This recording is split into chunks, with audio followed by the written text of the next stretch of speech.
If you love wilderness, you have to love Australia. I mean, take a look at it. It's vast. It's a beautiful continent. I'm going to venture into the heart of some of the wildest places on Earth. Off the beaten track. Oh, what was that? Oh, a big one. Across the remote outback. Into the big blue ocean. And high over the mountains. Well, it should be a great place to look for eagles. With my team, I'm going to discover the incredible life that just thrives here. In all its beauty, variety, I just saw one, and drama. As I travel from the heat of the day... Keep moving now, guys. Keep moving back. ...to the cool of the night. This is one of the most incredible sights in nature. Across the epic landscapes of the Australian wilderness.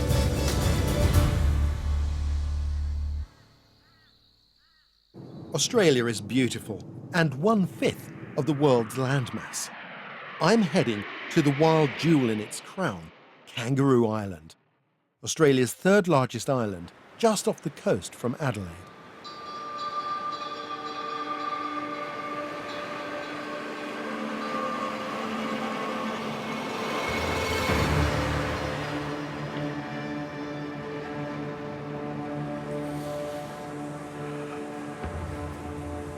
What an incredibly peaceful place this is.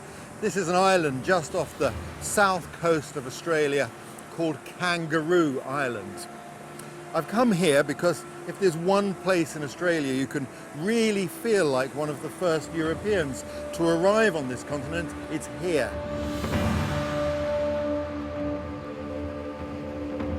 This island's isolation has protected its wildlife, and many iconic Australian species thrive here. Kangaroo Island got its name at the dawn of the 19th century. It was named by Matthew Flinders, who's one of my favourite explorers. He arrived here in HMS Investigator. They came ashore and they found several things. They found an abundance of kangaroos and no signs of Aboriginal people. And there is the key to the secret of Kangaroo Island's wildlife. Native species and no predation.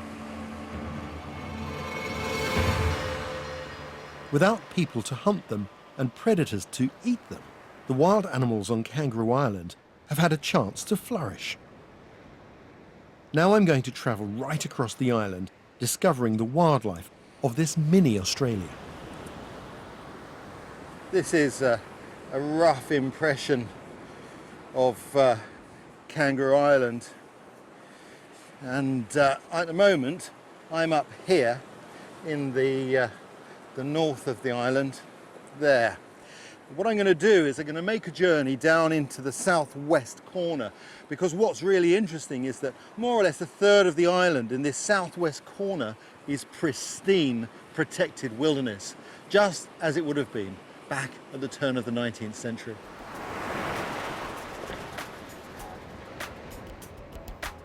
My journey starts at the top of the crumbly cliffs behind the sandy beach.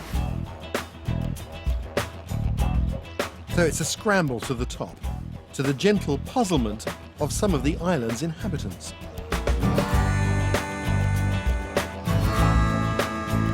These sooty kangaroos are unique to the island, and like all kangaroos, are the only large animals to travel by hopping, using their extra strong hind legs and springy tails to cover long distances. They waste no time in bouncing over to greet me. And joining their welcoming committee is farmer Paul Stanton. Hey, Paul. Hello, Ray. How are you? Not bad, how are you? Good. You had a bit of a hike up a hill. Yeah, you're not wrong. I'm quite astonished how tolerant these kangaroos are. They're beautiful, aren't they? We bought this land about 30 years ago and it was just covered with rock everywhere, and I spent years down here just picking stones, and these little chaps watched and watched and watched, and we became more trusting of each other all the time, particularly these guys. Hello. Look at this one, it's so curious. They're very charismatic. Hello. Your family goes right back, doesn't it? Yes, Into the it early does. days. How did they come to be in Australia? They were convicts. Mum's side got picked up in Cornwall for talking back to a policeman. And they sent her to Australia? 7 years she got. Wow.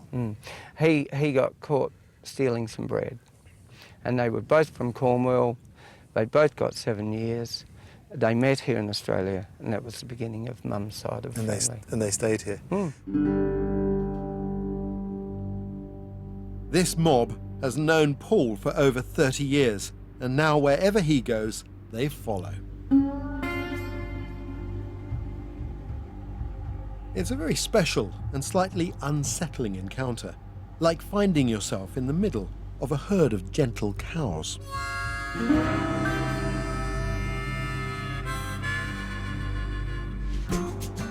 But thankfully, they still can't climb into a car. So I'm continuing my journey across the island on my own. Kangaroo Island is about 150 kilometres long, and it's hugely varied. The north coast has wide sandy bays, while the south coast is protected by giant limestone cliffs. But the interior of the island is surprisingly tranquil.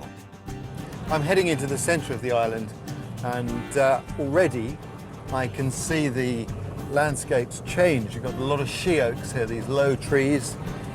I'm hoping to meet a lady who is a specialist in the conservation of a very rare bird that's found here and nowhere else in Australia. Something I've never seen before, and I'm very excited to see today. I'm in search of the South Australian glossy black cockatoo. It used to be abundant on the mainland, but today it's only found in the wild here at Lathami National Park. It's extremely rare, and so conservationist Harlea Berris offers my best chance of finding it. Because this is such a sensitive bird, Carly's asked us to go with a very stripped-down crew, just essential personnel.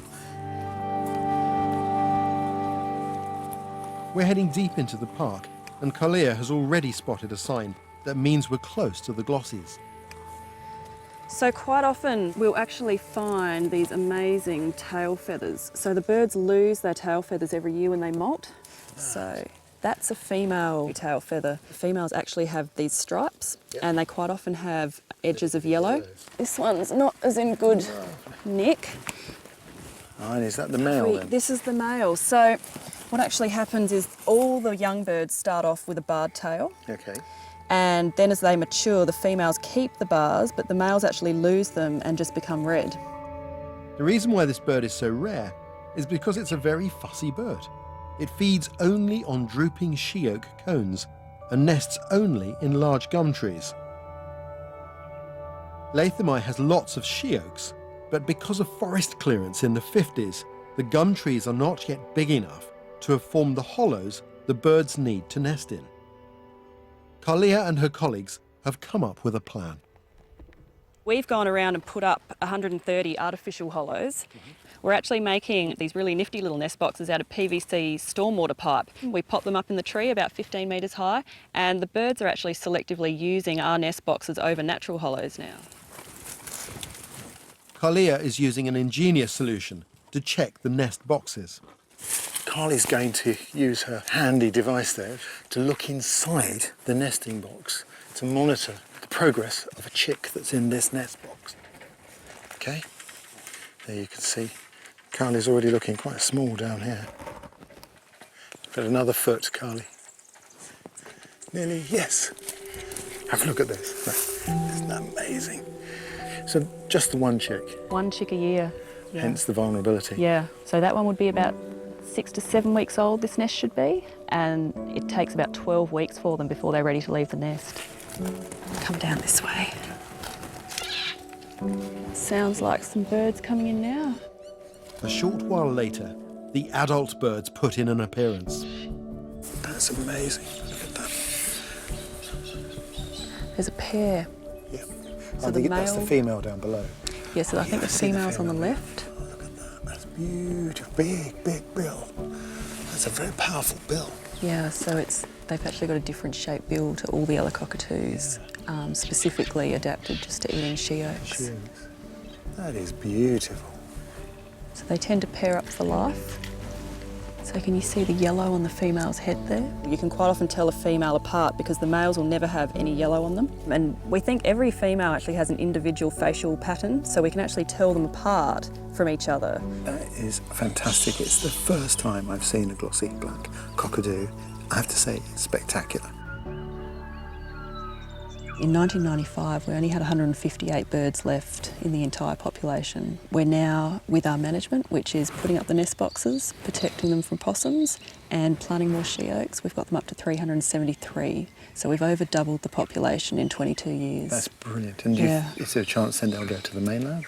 That's what we're hoping. We're really hoping. That's brilliant.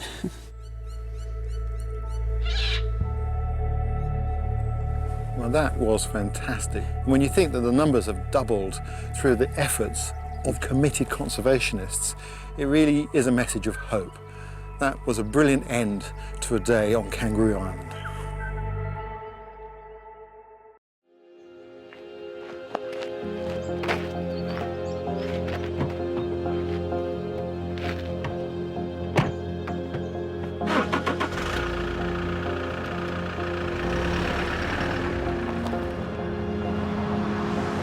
Yesterday, I explored the north coast of Kangaroo Island. Today, I'm heading south, where the island takes the full blast of the weather from the Southern Ocean.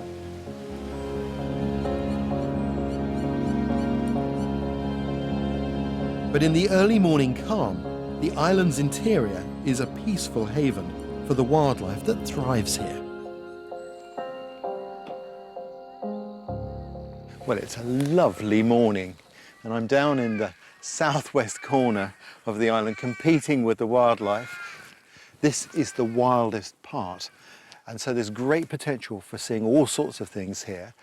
But I've given myself a bit of a challenge today because the thing I'd really like to see here is an echidna.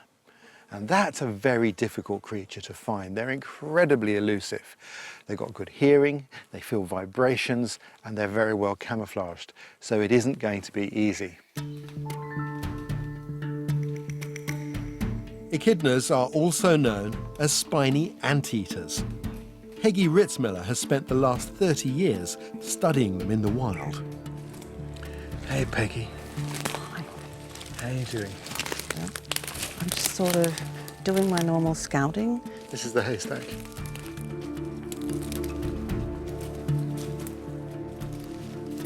They are one of the most elusive creatures on Earth.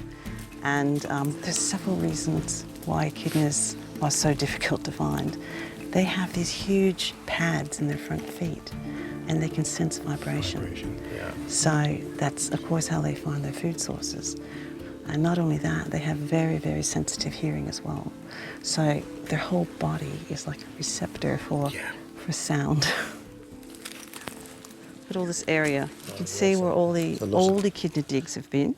Yeah. That means echidnas are definitely in this area. It's great coming out, searching for echidnas with Peggy. You can tell she's a top naturalist because she has this quietness and this stillness as she's walking around and she's looking at everything. It's brilliant. This is going to be a good day.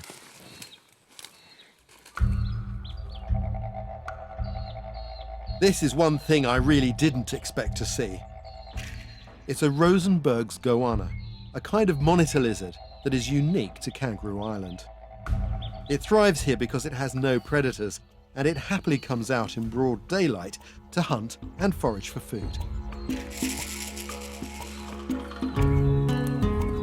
Peggy suggests we head to different terrain, where the echidnas might be venturing out into the open. Our plan pays off. Echidna, up here. You see where the dead branches are? It was going left to right up there, but it was walking quite fast.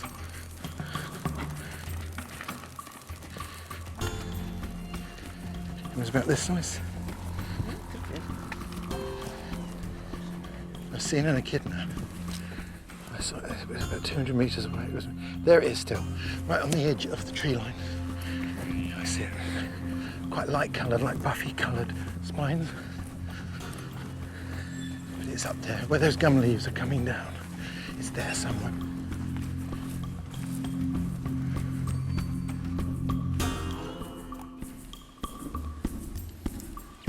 Beautiful. See how the hind feet point backwards? Yeah. Almost invisible against the carpet of dried leaves and twigs, this little creature is an adult echidna. At the moment, it's using its long tongue to feed on termites, and it's too busy to have noticed us. Their beak works like a crowbar, and they can actually flip things 6 times their own weight. Wow. The echidna is the only mammal that has a true beak, and the lower jaw are like tuning forks, and when they put them on the ground, they also sense vibration. Amazing creatures. Yes. Unusually for a mammal, the echidna lays eggs. It's a very rare living bridge between reptiles and mammals. They've been on the planet about 120 million years. Amazing. So when you're seeing an echidna, you're seeing one of the oldest surviving mammals in the world. So you're seeing something very special. What a privilege. That's great. It looks like a giant sweet chestnut husk disappearing into the woods. It's fantastic. Faced with danger, echidnas have 3 options: to run away, dig, or curl up into an impenetrable, spiky ball. True to form, Peggy dives into the undergrowth and emerges a few seconds later, holding the echidna in her bare hands. It does take some practice picking them up. Echidnas do have very different personalities. This one seems to be a bit shy. Peggy, it's brilliant. I mean, I've always wanted to get this close to an echidna because they're such an unusual creature. And this has been, well, it's fantastic. But we had to work for it, didn't we? Well, I still think you're very lucky. I always tell my people who come out in the field with me that sometimes it takes 300 hours of searching before you find an echidna. I saw a tiny movement, but it was a movement that registered in my peripheral vision. We have the ability to see full colour and full detail in the central part of our visual range. And then if you blot that out, you're left with this peripheral part of your vision, which enables you to see partial colour, partial detail, but movement very well. With practice, you can use your peripheral vision and your focus vision simultaneously, and that's what you want to get to. But it's not something you do instantly. It takes years of constant repetition, practice, and eventually it becomes a very powerful tool. Leaving the echidna behind, I continue my drive south towards the coast.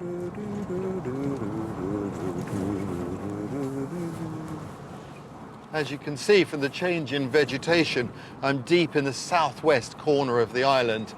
And my plan is to drive until the roads run out and then finish my journey by walking the coast. Should be good. One of the great things about any journey in Australia, and Kangaroo Island in particular as it's turning out, is that you've got to be prepared for the unexpected.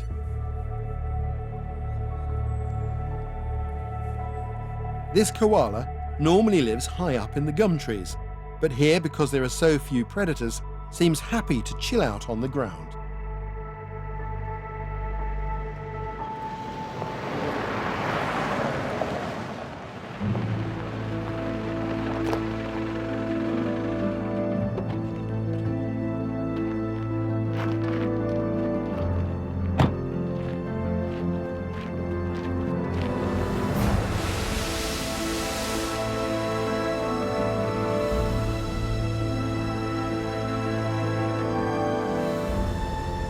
I've reached the Flinders Chase National Park on the south coast. Here the forest gives way to windswept heath, running along the top of towering granite and limestone cliffs. As I pick my way along the headland, I can see the full force of the Southern Ocean as it batters this majestic coastline. Well, I'm on the last leg of my journey now, and it's nice to have come out of the woods and to get a bit of a more open view, to come up on top of the cliff and to look down on the ocean. There's always good opportunities to see marine wildlife in places like this. I'm heading down to the cliff edge to meet up with my wildlife cameraman, Martin, who set off ahead of me in search of a fur seal colony. There you are, Martin. Let me guess, a seal colony. There is, and they're just sheltering in a cove down there, but they are just taking a pounding. That is quite something, isn't it? Fur seals have large shoulders that support strong front flippers. They look comical on land, but these flippers and their torpedo-shaped bodies make them incredibly powerful swimmers, easily capable of handling the fierce tides on this side of the island. Whoosh. There's no respite at all. You know, he gets knocked down, comes up, grabs a breath and is inundated just again. Wow. They are powerful animals in the water though. Very tough, really are, with all these elements. And there he goes. A sense of a little bit of relief in that.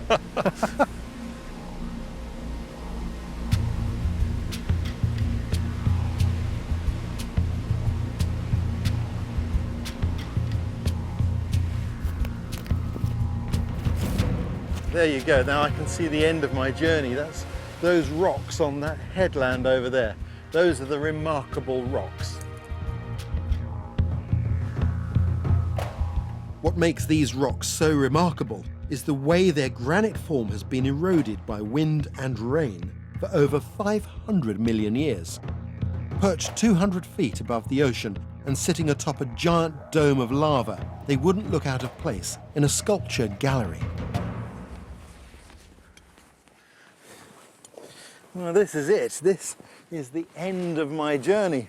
The next stop would be Antarctica, because this is the very southwest corner of Kangaroo Island. You know, when I came here, I had some reservations. I didn't know quite what to expect. But this island has really surprised me. It's its island isolation that is its secret. That's why so much has been preserved here in such a pristine state.